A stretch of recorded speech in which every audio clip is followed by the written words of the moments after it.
Home now tonight, some Cleveland business owners are trying to recover after that protest this weekend, which began peacefully and turned destructive by a small group. Will Ujek has the story of one businessman who was hit at 3 different locations. Opened the first subway in Cleveland in 1985. By all accounts, Joey Fadul's family has achieved the American dream. His dad came to Cleveland from Lebanon, hoping for a better life, and found one.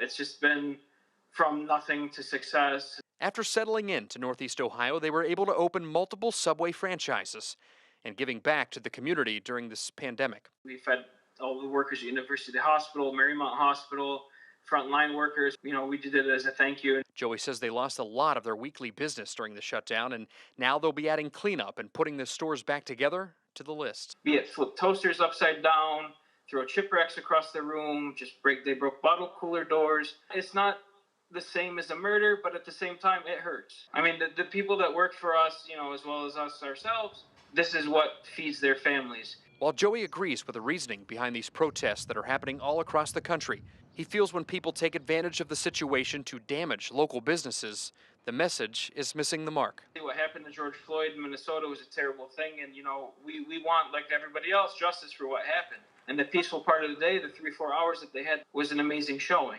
I don't know exactly, what motivated them to do what they did, and I just don't think that violence is the right way.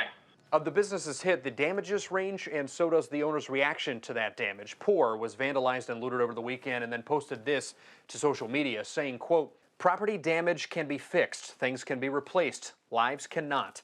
While we don't encourage violence or destruction, we will not judge a response to pain, oppression, and injustice that we cannot begin to understand. Thank you for wanting to support us, but please put your money and energy into supporting and sharing causes for racial justice." Will Ujek, 3 News.